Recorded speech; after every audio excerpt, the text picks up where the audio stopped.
a une question, on peut laisser la discussion pour la fin. Sinon, vous pouvez activer vos micros et m'arrêter à n'importe quel moment s'il y a un problème technique ou s'il y a une demande d'explication par rapport à un point particulier qui n'est pas clair. Patience. Donc, on va essayer de parler aujourd'hui du syndrome du pied diabétique. Comme j'ai dit, pourquoi on dit syndrome? Parce que c'est le carrefour de plusieurs complications.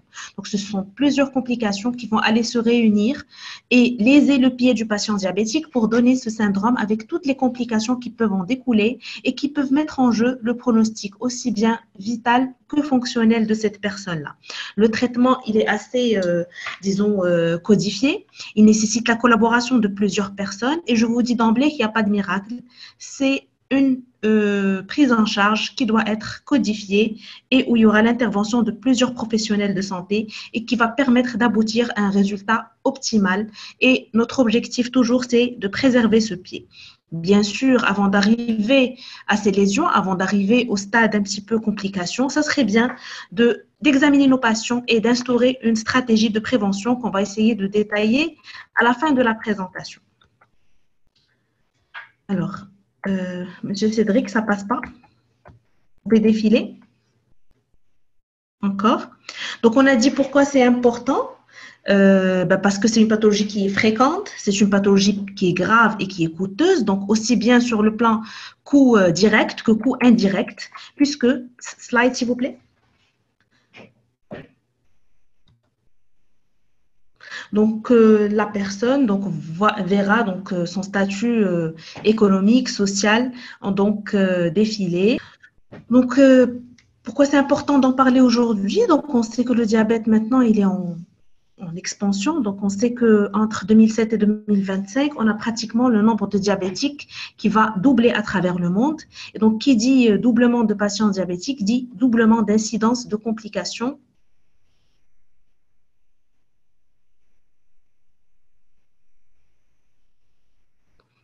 Ça tarde un peu, mais c'est pas grave. Donc, doublement des incidences des différentes complications et les plaies au niveau du pied des patients diabétiques fait partie des complications qui sont assez fréquentes et qui ont une incidence assez élevée. Par exemple, dans une population de patients diabétiques, on va avoir 6010 plaies pour 100 000 habitants contre 123 plaies chez les personnes qui ne sont pas diabétiques. Donc, c'est 5 fois plus de plaies par rapport aux personnes qui ne sont pas diabétiques. Donc, si on dit que dans le monde, il y a 2,5 millions de diabétiques, eh bien 15 à 25% finiront par développer une ulcération au niveau de leurs pieds.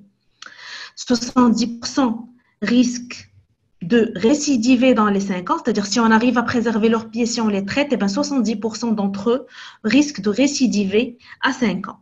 20% d'entre eux vont nécessiter des hospitalisations, ce qui n'est pas du tout anodin. Donc, il y a le coût, il y a la répercussion sociale et économique. Et donc, ça va justifier quelque chose comme 50% des journées d'hospitalisation. Donc, le patient diabétique a 15 fois plus d'amputations par rapport au non-diabétique. Et donc, 10 000 amputations par an, le plus souvent, sont précédées par des ulcérations. Alors, d'où vient ce pied? Pourquoi le patient diabétique va développer ces lésions ou ces ulcérations au niveau du pied diabétique? Donc, tout simplement, c'est un schéma qui récapitule un petit peu la physiopathologie. Donc, ça commence par l'installation de la neuropathie. Donc, on sait très bien que par phénomène micro-angiopathique, les patients diabétiques vont léser les nerfs.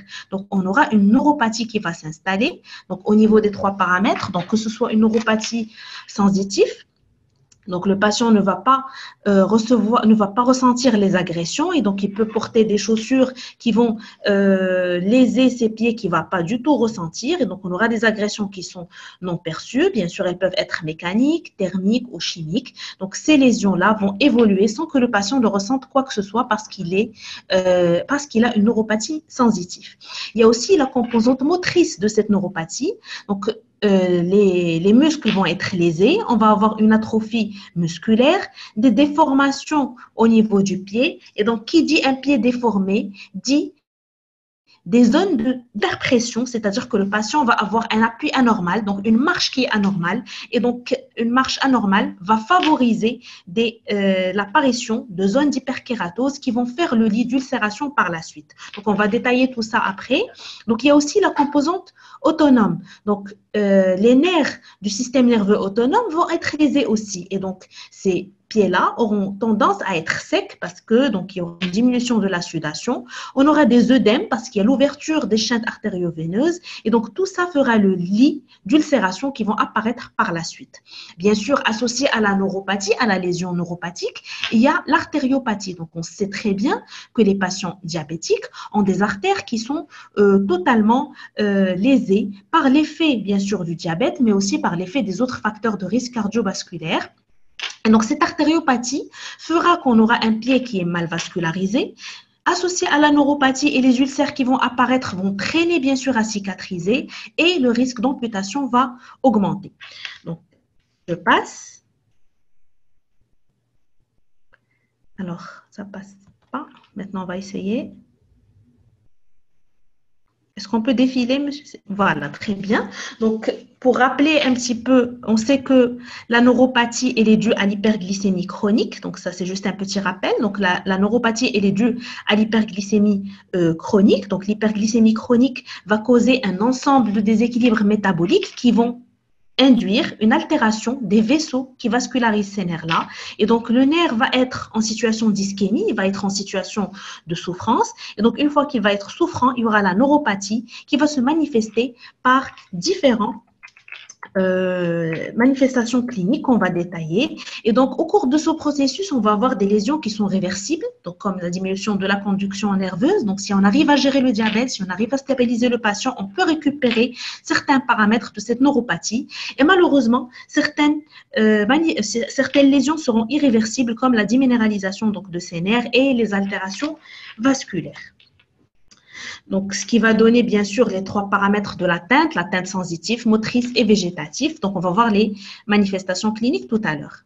Donc, en termes d'artériopathie, donc, on sait que le patient diabétique, il a le plus souvent d'autres facteurs de risque cardiovasculaire, une dyslipidémie, une HTA, ce qui va donner des lésions endothéliales au niveau des vaisseaux, c'est ce que vous voyez ici. Donc, on va avoir des vaisseaux qui sont altérés, des cellules endothéliales qui sont lésées, ce qui fera le lit des plaques d'athérome. D'accord? Donc, c'est ce que vous voyez ici, qui sont en train de se développer. Donc, ces plaques d'athérome vont évoluer petit à petit jusqu'à boucher ces artères qui vascularisent le pied du patient diabétique. Et donc, il y aura une souffrance sur les différents niveaux qui sont en dessous donc, des lésions athéromateuses. À noter que le plus souvent, ces patients n'ont pas une lésion d'athérome, ils ont plusieurs lésions, ce qui fait que la souffrance, elle est avancée. Et plus le diabète dure dans le temps, plus il y a des facteurs de risque cardiovasculaire, plus cette artériopathie sera grave. Et donc, ce patient diabétique, il a au niveau de son pied des lésions de neuropathie, donc qui sont dues à la microangiopathie, et il a ces lésions artérétiques qui sont dues à la macroangiopathie et au développement des plaques d'athérome. Donc, vous voyez la souffrance. Alors, comment nous, cliniciens, allons-nous savoir que ce patient, il a une neuropathie? On peut n'avoir aucun signe malheureusement. Donc, le patient peut ne pas rapporter de douleur, peut n'avoir aucun signe, mais son diabète, il est en train de détruire ses nerfs petit à petit jusqu'au jour où lendemain, on va avoir une ulcération. Mais là, c'est rare. Si on l'examine correctement, on va trouver des signes. On peut avoir comme signe, que reporte le patient, une perte totale de la sensibilité. C'est-à-dire que le patient va vous dire que je ne ressens plus mes pieds, que j'ai la sensation de marcher sur un vide, de marcher sur du coton, et que si je touche mes pieds, j'ai une sensibilité qui est franchement diminuée. On peut avoir aussi des signes à type de fourmillement, marche sur du coton, sensation de chaleur et de brûlure. Donc, ce sont des signes qui évoquent la douleur type neuropathique. Et donc, ces patients-là qui ont une perte de la sensibilité, ils peuvent marcher sur des objets qui sont tranchants et ne rien ressentir. Et donc, c'est des patients qui vont venir au stade carrément de complications ou ils vont venir pour la douleur qu'ils ont au niveau du pied et qui les dérange. Et cette douleur peut être insomniante. Donc, le pied peut crier en fait et il y a plusieurs type de douleur que peut rapporter le patient quand il va consulter. Donc, finalement, nous, en tant que cliniciens, soit qu'on va avoir un patient qui va venir parce qu'il ne ressent plus ses pieds et que ça le dérange, soit on va avoir un patient qui va venir parce qu'il a très mal au niveau du pied et ça peut être tellement dérangeant que ça peut s'associer à des signes généraux. Donc, le patient peut devenir insomniaque parce qu'il a tellement mal, il peut déprimer, il peut même développer une anorexie avec une dénutrition tellement il a mal au niveau de ses pieds. C'est ce qu'on appelle la neuropathie cachexisiante. Alors, sur le plan sémiologique, on peut avoir une allodynie, donc c'est des patients qui auront très mal quand ils vont toucher leurs pieds. On peut avoir une dysesthésie, c'est des sensations désagréables, c'est des patients qui vont vous dire que quand je touche mon lit, quand je veux dormir, le drap me fait mal. Et donc, ça peut être une hyperalgie, une hyperesthésie ou carrément des paresthésies à type de fourmillement, de décharge électrique. Et donc, ce sont des signes qui évoquent la douleur neuropathique. Donc, sur le plan pratique, il y a des questionnaires donc, qui ont été développés par plusieurs équipes. Donc, il y a par exemple le questionnaire DN4, donc c'est ce questionnaire-là, où il y a plusieurs questions qu'on peut demander, donc ça a défilé. Donc, ce sont des questionnaires, donc en fait, que je peux vous remettre après avec la présentation, que vous pouvez cocher chez vos patients. Vous posez un ensemble de questions. Est-ce que vous avez des fourmillements? Est-ce que vous avez des décharges? Est-ce que vous avez mal quand votre pied touche le lit? Et quand vous allez examiner, vous allez faire le score et vous allez dire est-ce que la douleur que ressent mon patient, elle est plutôt neuropathique, et ça va vous orienter vers la présence d'une neuropathie chez le patient diabétique que vous suivez. Alors, la phase douloureuse en général, elle va durer entre 8 et 10 ans avant de faire place à l'insensibilité. En général, il y a une phase douloureuse qui va précéder l'insensibilité. Des fois, on a des patients qui vont venir au stade d'insensibilité, qui ne vont pas consulter au stade de douleur, soit que c'est des gens qui tolèrent la douleur, soit que la douleur était supportable, donc on ne sait pas. Il y a des différences interindividuelles. Et donc, c'est quand l'insensibilité s'installe que le risque de traumatisme est significativement plus élevé. Donc, la perte de sensibilité peut évoluer jusqu'au niveau des genoux et même au-delà. C'est ce qu'on appelle l'anesthésie en chaussettes. Donc, le patient va vous dire que je ne sens pas mes chaussettes. Alors, c'est des patients qui, avec le temps, vont commencer à développer aussi une difficulté à maintenir l'équilibre et à coordonner les mouvements complexes comme la marche. C'est-à-dire, au-delà des lésions d'ulcération que nous craignons quand il s'agit d'une neuropathie, parce que le patient ne ressent pas ses pieds, il y a aussi une difficulté à maintenir l'équilibre et c'est des sujets qui seront à risque de chute. Donc, le risque de chute est 15 fois plus élevé comparativement aux personnes non diabétiques, bien sûr, quand on parle des personnes qui ont développé une neuropathie. Alors, comment est-ce qu'on va faire pour l'examiner? Il y a plusieurs manières d'examiner ces personnes-là. On va essayer d'aller voir, on va essayer de stimuler, donc une stimulation thermique, donc en utilisant ce qu'on appelle le tube de chaud et tube froid. Donc, on va mettre un tube chaud et un tube froid. Bien sûr, il ne faut pas brûler le patient, il faut faire attention. Tube chaud et on va lui demander est-ce qu'il fait la différence entre les deux tubes. On peut aller examiner le tact par ce qu'on appelle le monofilament. Donc, on va voir la photo sur la diapo d'après. On peut utiliser un diapason pour tester la vibration. On peut utiliser du coton pour tester le frottement. On peut utiliser une aiguille pour la sensibilité douloureuse et on peut utiliser le doigt. D'accord? Et donc, la combinaison de plusieurs examens cliniques a une sensibilité supérieure à 85%. C'est-à-dire, plus vous utilisez d'examens, de tests pour examiner vos patients, plus vous avez des chances de détecter cette neuropathie. Donc, le test que vous voyez sur la photo ici, c'est le test au monofilament. Le monofilament, c'est un outil qu'on peut acheter. Donc, chez nous, c'est les labos qui nous le débrouillent. Il n'est pas en vente libre dans les commerces. Je pense que si quelqu'un peut faire un saut en Europe, il peut les récupérer. Alors, c'est un fil comme ça qui n'est pas du tout douloureux. D'accord? Et c'est un fil qu'il faut appliquer une pression. Donc, il teste la sensibilité tactile. Donc, au niveau des points que vous voyez au niveau de la photo, on va appliquer une pression jusqu'à courber le monofilament. Et les patients qui ont une neuropathie, ils auront des difficultés à ressentir ce monofilament. Donc, en général, on fait le test 3 fois. Donc, si la personne ne ressent pas 2 fois sur 3, ça veut dire qu'il y a une anesthésie, qu'il y a une diminution de la sensibilité tactile au niveau de ce point-là. On peut utiliser le diapason, donc que tout le monde connaît. Donc, le diapason, on peut l'utiliser ici, au niveau de la première interphalangienne, au niveau du gros orteil. Si la personne ne ressent pas, eh ben, on va monter au niveau de la malléole externe et on peut aller jusqu'au genou si on a une anesthésie qui est importante. On peut aussi tester la sensibilité proprioceptive, donc qui serait en fait en cause dans les pertes d'équilibre de ces personnes-là. On va essayer de faire bouger le gros orteil et donc ces personnes-là, ils vont pas repérer le changement de position. C'est-à-dire que si on va mettre l'orteil en avant, il va pas sentir le changement de position. Si on le met en arrière, il va pas sentir en fait le changement de position. Ça veut dire qu'il y a une atteinte de la sensibilité proprioceptive.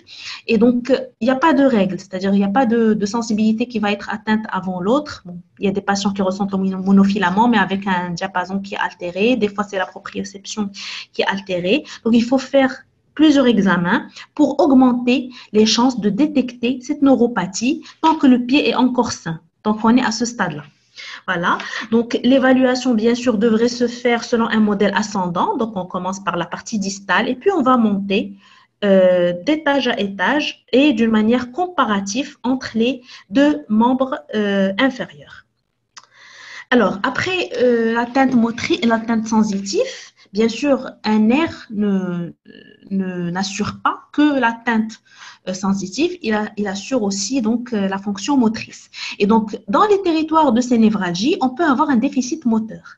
D'accord? C'est-à-dire que le nerf ne va plus assurer l'innervation motrice donc, de ces territoires-là. Et donc, on va avoir des déformations qui vont s'installer secondairement, pardon. Voilà, donc c'est ces déformations qui vont s'installer parce que sur le plan moteur, il y a un déséquilibre qui s'installe entre le tonus fléchisseur et le tonus extenseur. Alors, je vais essayer de vous rapprocher. Donc, si on est en position, c'est-à-dire neutre, quand on dort, quand on est debout, qu'on ne fait pas d'effort, notre main, elle est spontanément en position de flexion. Donc, quand il y a un problème moteur, quand il y a un problème d'innervation, cet équilibre entre les fléchisseurs et les extenseurs, il va s'altérer et les orteils, par exemple, ici, ils auront tendance à être encore plus fléchis, si vous voyez. Donc, regardez ici, le membre inférieur, il a tendance à être plus creux. Et donc, les zones d'appui vont être anormales. Donc, la personne, au lieu d'appuyer et d'avoir une répartition qui est harmonieuse sur tout le pied de son poids et de son appui, elle va avoir des points qui vont subir tout l'appui et donc le risque d'ulcération va être plus important. Donc, c'est surtout l'orteil en griffe et les pieds creux qui vont s'installer dans ce contexte-là. Donc, à part la partie déformation, on peut avoir, dans les cas extrêmes, des paralysies qui sont amyotrophiantes. Regardez cette personne-là, tellement l'atteinte est importante qu'on a une amyotrophie au niveau donc, des territoires où il y a une névralgie. Ça peut être localisé ou diffus et on va avoir aussi une perte des autoréflexes qui va s'installer secondairement à cette atteinte motrice qui va se développer. Il y a aussi des questionnaires pour ça. Donc, c'est un questionnaire qui permet de scorer le déficit moteur. Donc, on va faire un examen au niveau pour les réflexes, pour la vibration, pour la douleur. Et on va faire un total qui va nous orienter vers la présence de cette composante motrice. L'atteinte végétative, c'est-à-dire qu'associée à l'atteinte sensitive et l'atteinte motrice, on a l'atteinte du système nerveux autonome, c'est l'atteinte végétative et c'est des personnes qui auront tendance à avoir les pieds qui sont tout le temps secs. Et donc ça, de par votre pratique, je pense que vous l'avez remarqué, on a toujours des fissurations, ce que vous voyez ici, des dessèchements, et ce qui fait qu'il y a une diminution de la fonction protectrice de la peau et donc le risque accru de blessures, sans parler du fait qu'il y a quand même des portes d'entrée. Donc ces fissures constituent une porte d'entrée et un risque infectieux qui est important. Il y a aussi l'ouverture des chintes du réseau vasculaire sous-cutané et on aura la dilatation des artères et des veines. Donc, c'est des sujets souvent qui ont une chaleur cutanée qui est augmentée au niveau du membre et on a aussi des œdèmes.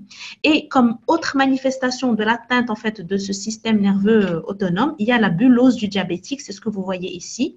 C'est des sujets qui auront tendance à développer des bulles au niveau des mollets. Et donc, ce sont des bulles qui seront récidivantes et qui n'ont aucune explication. Même quand on fait des biopsies, on ne trouve rien du tout. C'est une manifestation qui est due à l'atteinte végétative donc, du système nerveux au cours donc, de la neuropathie.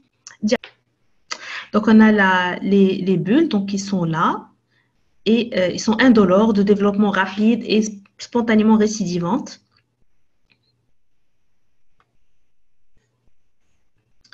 Alors, ça passe pas.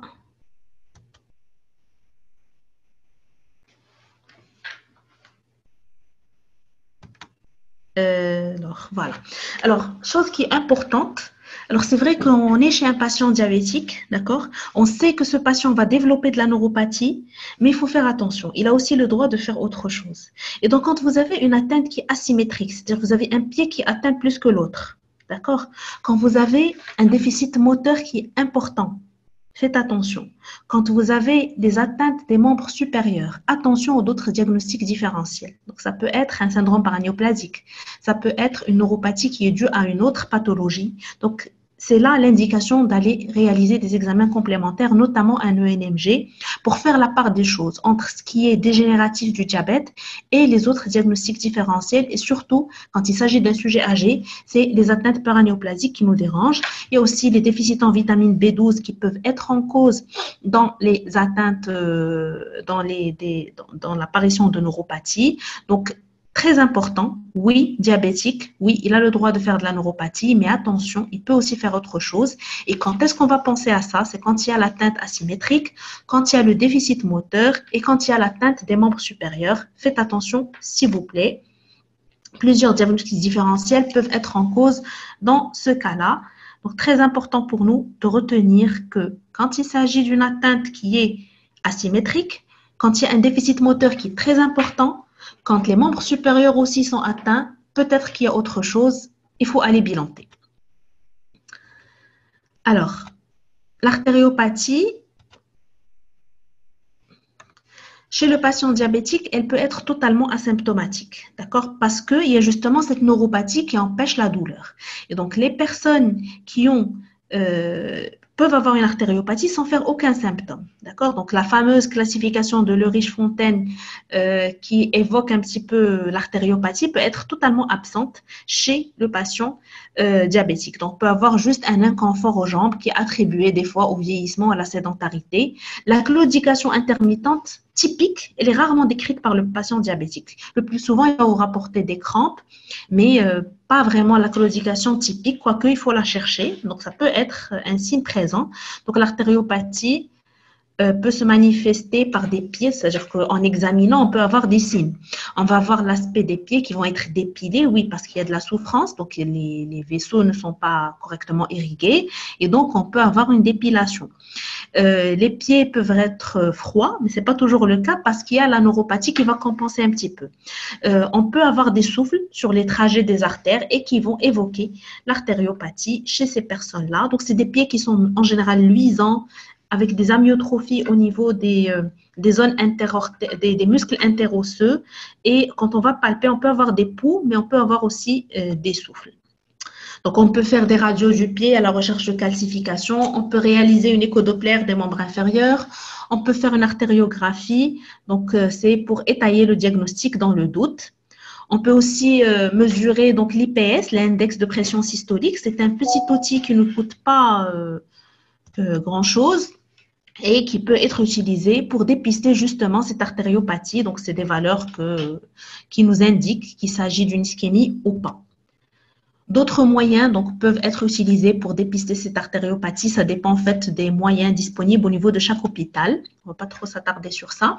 Alors, ce qui est important à savoir, c'est qu'en général, on n'a pas l'artériopathie et la neuropathie. C'est un mix. Donc, le plus souvent, dans le 1/3 des cas, les patients ont un pied qui est mixte avec une composante neuropathique et une composante artérétique. Donc, ce qui fait que les ulcérations qui vont apparaître ont tendance à être mixtes aussi. Donc, typiquement, le pied artérétique, si le patient il a un pied qui est purement artérétique, l'ulcère qui va développer sera plutôt douloureux. Il sera situé à la face dorsale ou au pourtour du pied, c'est-à-dire que ça ne va pas être au niveau des zones d'appui. Les poux seront absents ou diminués. Et donc, au moindre traumatisme, on aura tendance à développer une nécrose parce que le pied est mal vascularisé. Quand il s'agit d'un pied neuropathique pur, on aura plutôt un ulcère qui est indolore. Donc, à la différence de l'ulcère artérétique qui est douloureux, on aura les poux qui seront perçus. Et en général, ça va être un ulcère au niveau des zones d'appui. On va voir des photos après. Alors, les microtraumatismes, Donc, regardez, donc là, c'est à l'occasion d'un petit traumatisme que les ulcérations apparaissent. Voilà. Par exemple, donc, des chaussures inadaptées dans 50% des cas seront responsables en fait d'apparition de ces lésions-là. Les gestes de pédicurie seront responsables d'apparition d'ulcération. L'hygiène ou les comportements inadaptés, donc les mycoses, les ongles, les bains de chaleur, les traumatismes au niveau du pied, les chutes. Donc, sur un pied à risque où il y a la neuropathie et l'artériopathie, à n'importe quel facteur déclenchant, on va avoir une lésion qui va apparaître et qui va durer. Donc, par exemple, là, c'est un intertrigo simple. Donc, l'intertrigo que beaucoup de patients ont, mais c'est une porte d'entrée qui va donner un érysipèle, qui va donner une infection qui est sévère.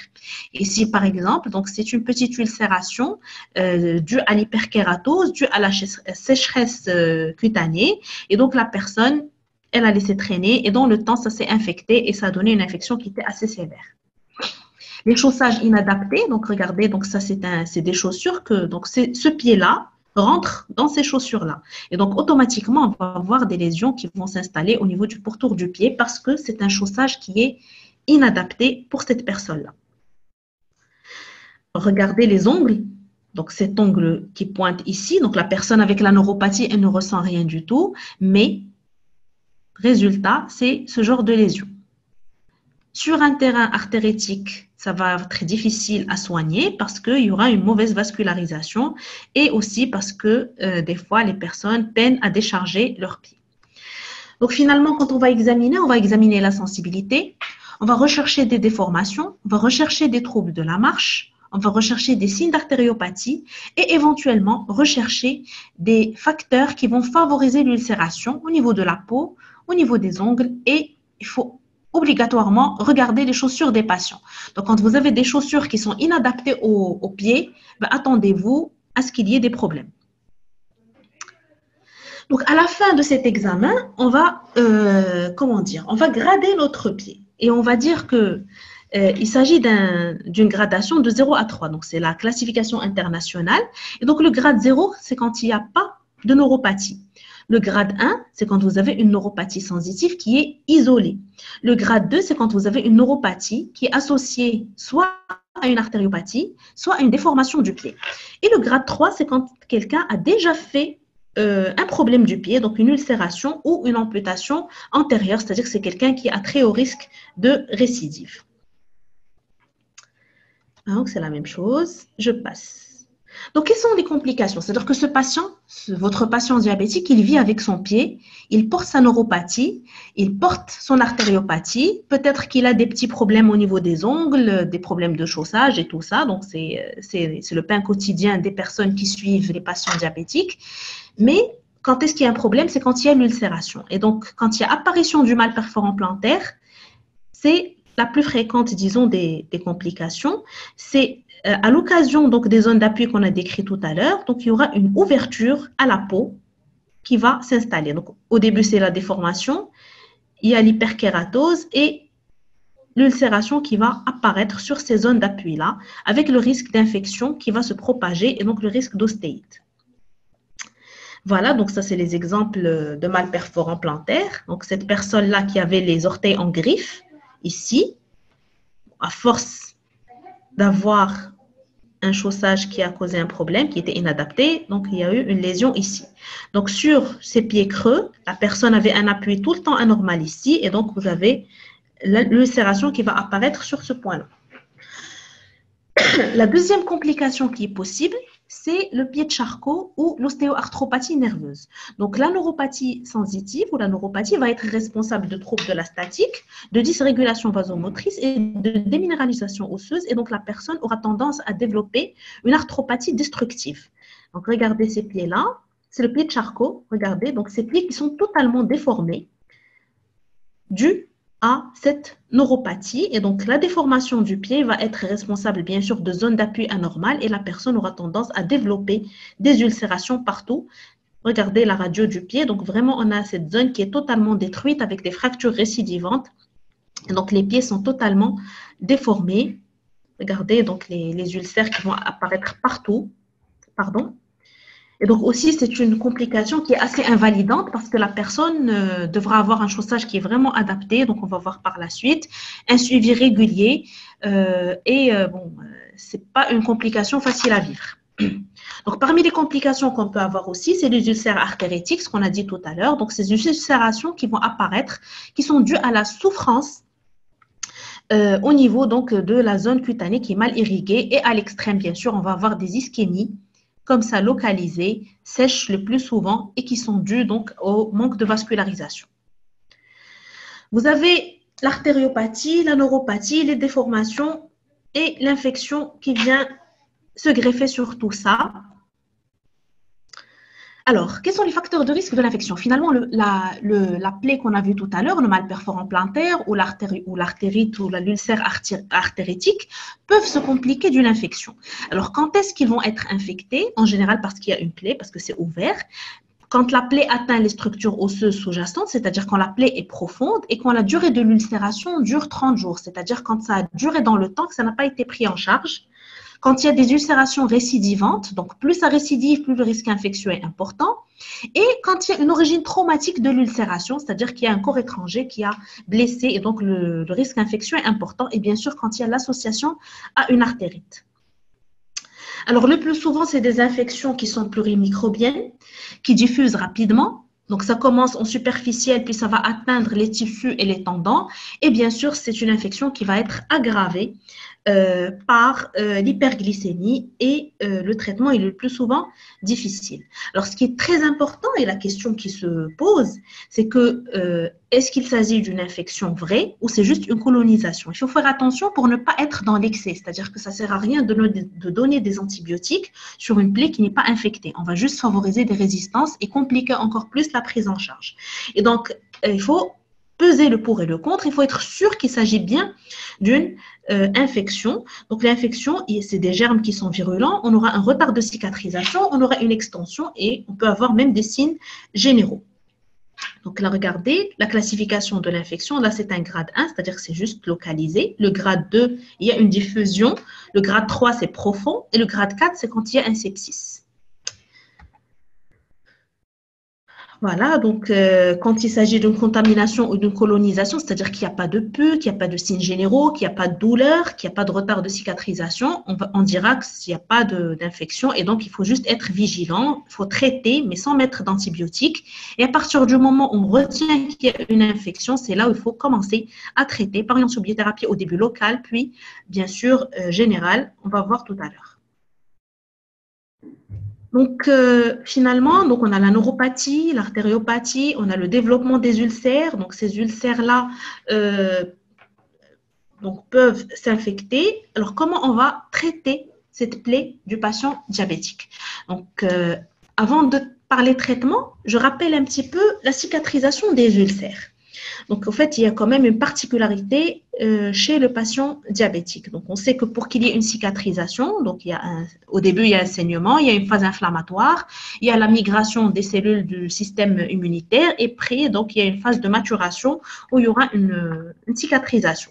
Alors, chez le patient diabétique, en général, on a un échec de déclenchement des phases prolifératives et de la réponse tissulaire de granulation. C'est-à-dire que la première phase de la cicatrisation, elle est un petit peu difficile. On sait aussi donc qu'on a une angiogénèse qui est maigre, donc parce que le patient il a une artériopathie.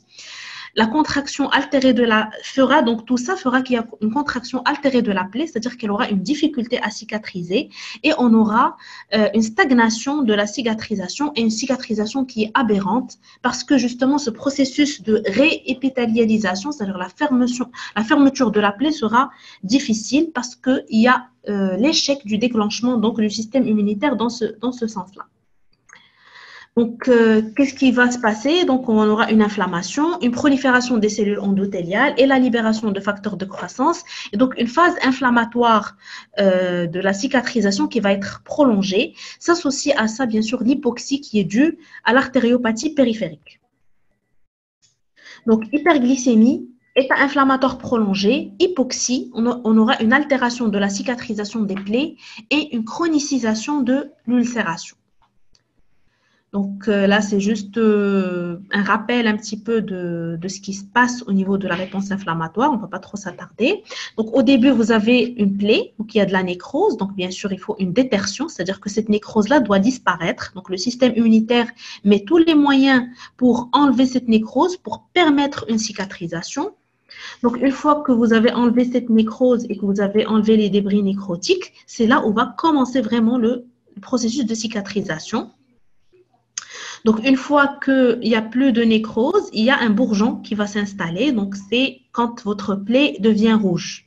D'accord? Donc, au début, la plaie, elle est toute noire et il y a des débris partout, il y a de la fibrine partout, c'est de la détertion. Et puis après, donc, quand il n'y a plus de tissu mort, il y aura le bourgeonnement qui va commencer à s'installer. Et après, donc, le bourgeon rouge, il y a la migration des cellules épithéliales qui va commencer et donc vous allez avoir une épithélialisation de votre ulcère. Et donc, on sait que ces phénomènes-là sont difficiles chez le patient diabétique justement parce qu'il y a l'hyperglycémie, parce qu'il y a l'inflammation chronique et parce qu'il y a l'artériopathie. Mais notre rôle justement, c'est d'essayer d'accompagner ce processus pour préserver le pronostic vital de la personne parce qu'il y a le risque infectieux, permettre la cicatrisation et garder un membre qui est fonctionnel. Alors, le débridement, c'est la première partie, donc qui peut se faire d'une manière spontanée, comme elle peut se faire donc, au niveau d'un bloc opératoire ou au lit du patient. L'objectif de ce débridement, c'est d'enlever justement ce tissu qui est mort, enlever le tissu nécrosé, donc aider l'organisme à débarrasser cette plaie donc, du tissu nécrosé. Donc il y a bien sûr le mot-clé dans ce débridement, c'est que c'est un débridement qui doit être prudent. Donc il ne faut pas oublier qu'on est sur un terrain artérétique et donc il ne faut pas être agressif au niveau des débridements, il faut y aller tout doucement, surtout si on n'a pas idée sur le lit artériel de notre patient. Donc l'objectif du débridement, c'est d'enlever le tissu nécrosé, le tissu mort, mais il faut faire attention, il faut être prudent et entraîné dans la mesure où un débridement qui est trop, agressif peut altérer le tissu et le nécroser totalement sur un lit artérétique. Alors, parmi les techniques qui peuvent être utilisées pour favoriser un petit peu ce débridement, c'est quand il y a par exemple les tissus, les orteils donc, qui sont totalement ischémiés et qu'on ne peut pas ramener le patient au bloc pour une raison ou une autre. Bien sûr, le traitement chirurgical, il est de mise dans ces indications-là, mais on peut utiliser les techniques de momification. Donc, c'est l'utilisation de la fluorocéine qui va dessécher donc, ces tissus qui sont nécrosés et donc par la suite, ils peuvent être enlevé au lit du patient. Donc là, c'est un patient qui avait bénéficié d'une momification. Donc, c'était au niveau du CHU Blanc-Roche de Casablanca. C'est un patient qui ne pouvait pas se faire opérer, je ne me rappelle pas pour quelle raison, qui avait une infection assez sévère. Et donc, c'était une momification. Et donc, ces tissus ont été totalement desséchés et ont pu être enlevés au lit du patient. C'est un patient qui a cicatrisé par la suite et donc, très bonne évolution dans le temps. Alors, après le débridement, bien sûr, une fois qu'on a enlevé tous ces tissus nécrosés, il faut choisir le pansement qu'on va mettre sur ces ulcères-là. Donc, il y a plusieurs pansements qui peuvent être utilisés. Donc, le choix de pansement, il est orienté par la plaie elle-même, c'est-à-dire le site, le stade évolutif, la quantité d'exsudat, c'est-à-dire la fibrine qui est sur cette lésion, et la profondeur. Et est-ce que la plaie est infectée ou pas. Bien sûr, le pansement doit protéger la plaie de l'extérieur, absorber les exsudats, bien sûr, sans dessécher totalement, parce qu'on sait qu'on a besoin quand même d'un climat assez humide pour que ces plaies puissent cicatriser. Il ne faut pas que ça adhère à la plaie pour qu'on puisse l'enlever par la suite d'une manière atraumatique. Et il faut qu'il y ait un rapport qualité-prix qui est satisfaisant en fonction des conditions économiques de chaque pays. Alors, il y a plusieurs types. Donc, il y a l'hydrocolloïde que vous voyez ici. Donc, il y a les alginates. Ça ressemble un petit peu à du coton. Donc, c'est très intéressant quand il y a de la fibrine, quand il y a des exsudats. Donc, ça permet d'absorber un petit peu. Il y a les hydrocellulaires que vous voyez ici. Donc, ce sont des hydrofibres qui maintiennent la plaie dans les conditions physiologiques propices à la cicatrisation. Donc, un milieu humide et une température qui est stable. Les hydrocolloïdes, on les utilise quand c'est bon, quand on a quand même du bourgeonnement. Les hydrocellulaires et les alginates, c'est quand on a quand même toujours de la fibrine. Donc aussi donc, les hydrocellulaires pour le bourgeonnement et l'épithélialisation. Donc là, c'est un tableau qui montre un petit peu les différents types de pansements qu'on peut utiliser. Donc, en fonction de la phase de cicatrisation, le type de plaie, comme on a dit, les hydrocolloïdes quand il s'agit, donc, quand on veut participer à la détertion, ça va être des alginates et des hydrogels. Quand on est au stade de bourgeonnement, ça va être des hydrocellulaires et des interfaces. Après, il y a aussi l'expérience des équipes. Donc, et la disponibilité de ces pansements-là. Mais le plus important, c'est qu'il faut essayer d'accompagner la détertion au début par un débridement qui est correct et par des pansements qui sont adaptés. Et il faut accompagner par la suite, quand il y a un bourgeon, la phase d'épithélialisation, donc pour permettre donc, une cicatrisation la plus rapide possible. Pour les antiseptiques, donc il faut toujours les rincer, d'accord? Quand vous mettez un antiseptique sur la plaie, il faut obligatoirement rincer parce qu'ils détruisent en fait les bactéries de surface et ils sont cytotoxiques pour le tissu de granulation. Par exemple, la bétadine qu'on utilise tous. Donc il faut obligatoirement la rincer par la suite parce que justement, elle est cytotoxique pour le tissu qui se forme. Et ils sont réservés bien sûr au cas d'infection. Surtout quand il y a une infection. Quand il n'y a pas d'infection, on va mettre juste du sérum salé ou un antiseptique local qui n'est pas cytotoxique. En général, on utilise le sérum salé. Alors, après le débridement, après les pansements, on ne peut pas espérer qu'une plaie au niveau du pied du patient diabétique puisse cicatriser si on ne la met pas en décharge. Donc, une plaie non mise en décharge est une plaie qui est non traitée, même si vous utilisez les plus grandes techniques disponibles au monde. Alors, c'est quoi une décharge? C'est ce qui permet de soulager la pression sur la plaie. Bon, l'exemple que je donne aux patients toujours, c'est que si vous avez une lésion au niveau de la main et que vous amusez à la gratter chaque jour, est-ce qu'elle va cicatriser? Ben, elle ne va jamais cicatriser. C'est la même chose au niveau du pied. Il faut obligatoirement la décharger. Donc, cette plaie, on ne doit plus appuyer là-dessus pour qu'il n'y ait pas une diffusion, pour qu'il n'y ait pas justement une hyperpression.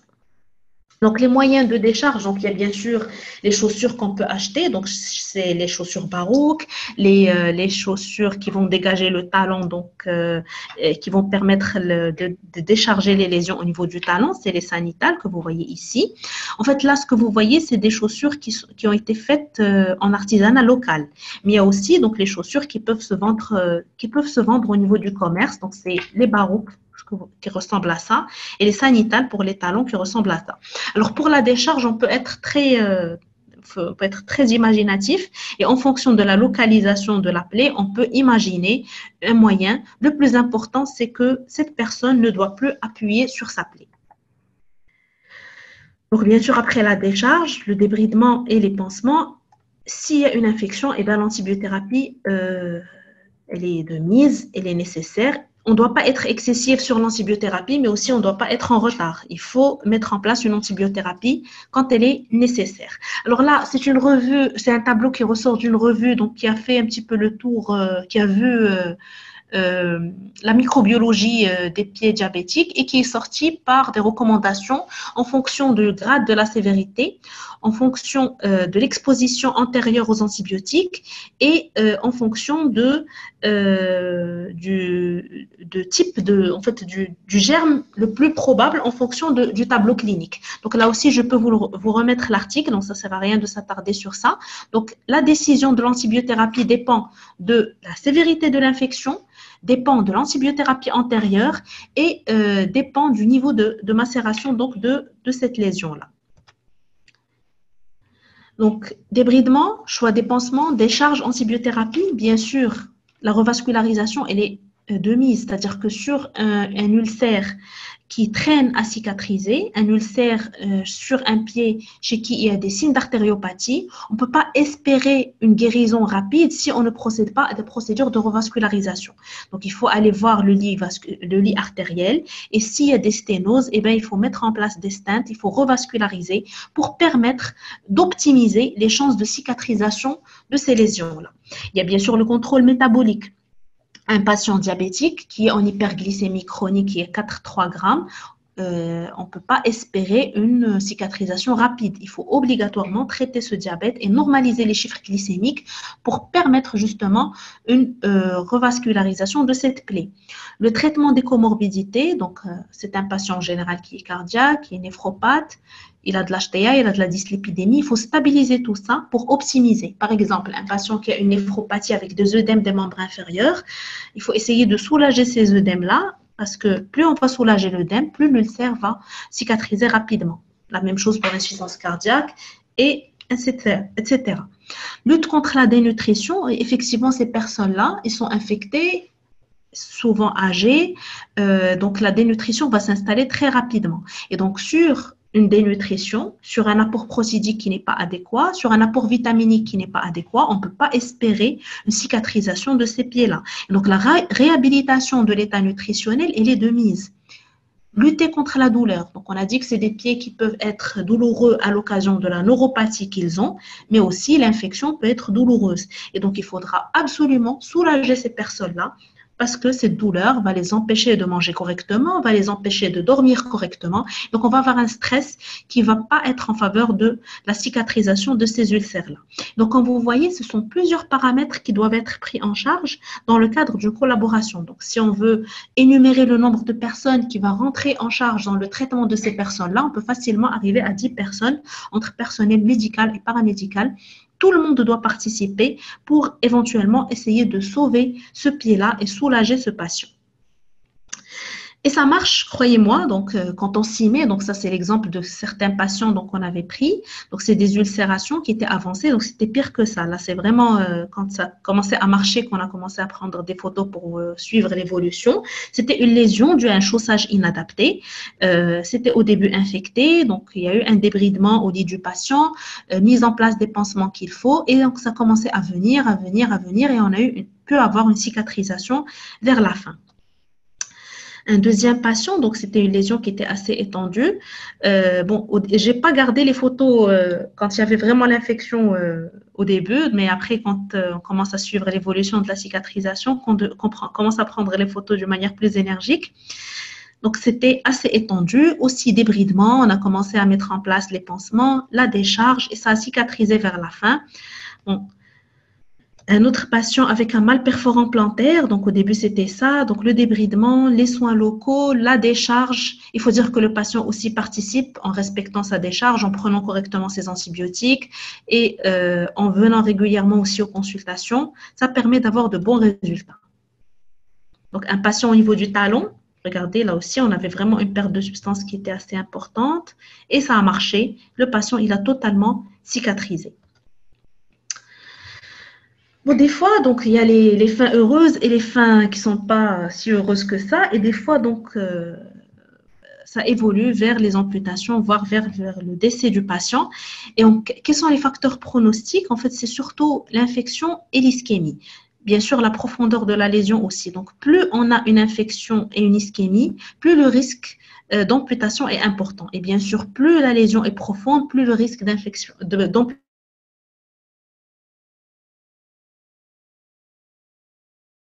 est important. Donc là, c'est une classification UT, donc c'est l'Université de Texas qui avait proposé cette classification.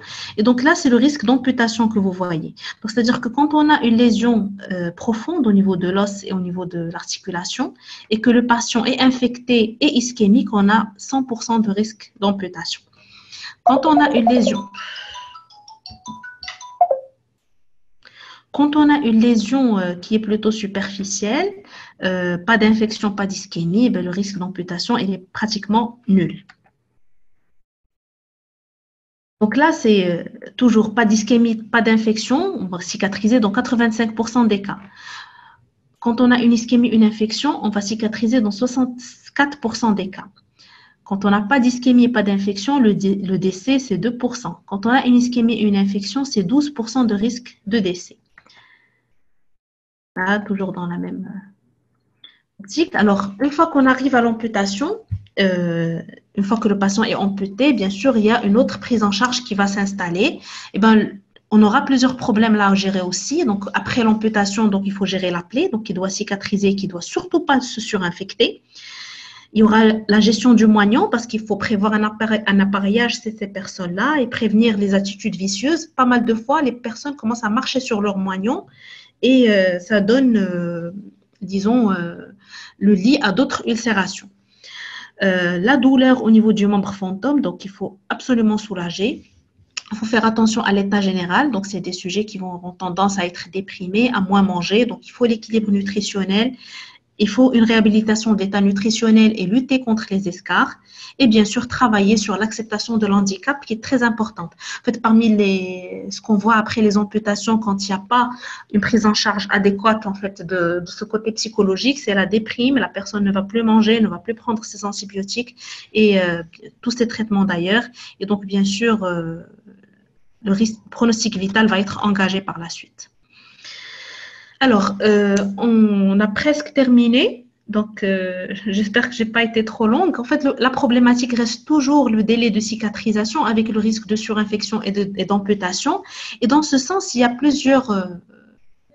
un large éventail d'agents qui sont mis sur le marché dernièrement pour accompagner justement cette cicatrisation. C'est-à-dire que ce qu'on a cité jusque-là, c'est tout ce qui est classiquement, disons, proposé aux patients qui ont des lésions au niveau du pied diabétique. On peut aussi proposer d'autres choses. Il y a les facteurs de croissance humaine, donc qu'on peut intégrer dans la prise en charge de ces patients et qui auraient un rôle important dans la cicatrisation des plaies chroniques. En fait, ils raccourcissent ce délai justement de cicatrisation. Il y a les agents de débridement non chirurgicaux, donc tout ce qui est autolyse avec des hydrogels, l'autolyse enzymatique. Il y a aussi tout ce qui est biologique. Je pense que vous avez déjà vu en fait les tentatives de débridement avec les larves.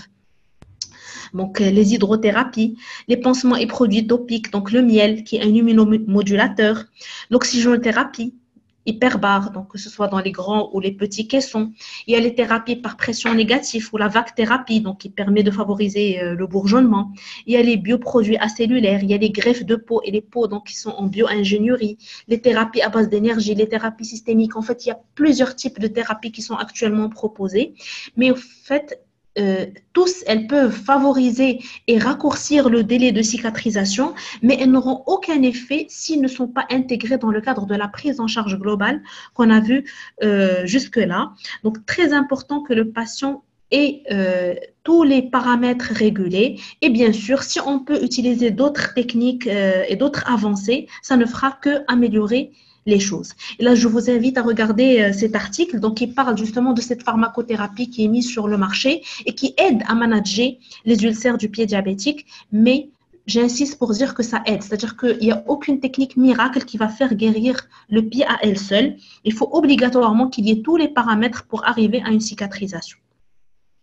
Alors, la prévention, passe par plusieurs, bien sûr, éléments. Il y a premièrement l'identification des patients et c'est tout l'intérêt de l'examen clinique, c'est ce qu'on a vu au tout début de la présentation, l'éducation thérapeutique, le chaussage adapté, le traitement préventif des pathologies non ulcératives et bien sûr, dans la mesure du possible, il y a la chirurgie orthopédique préventive pour guérir justement les déformations qui sont installées.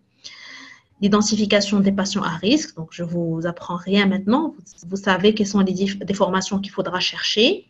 Grader les patients, et bien sûr un patient qui n'a rien, ça va être une fois par an.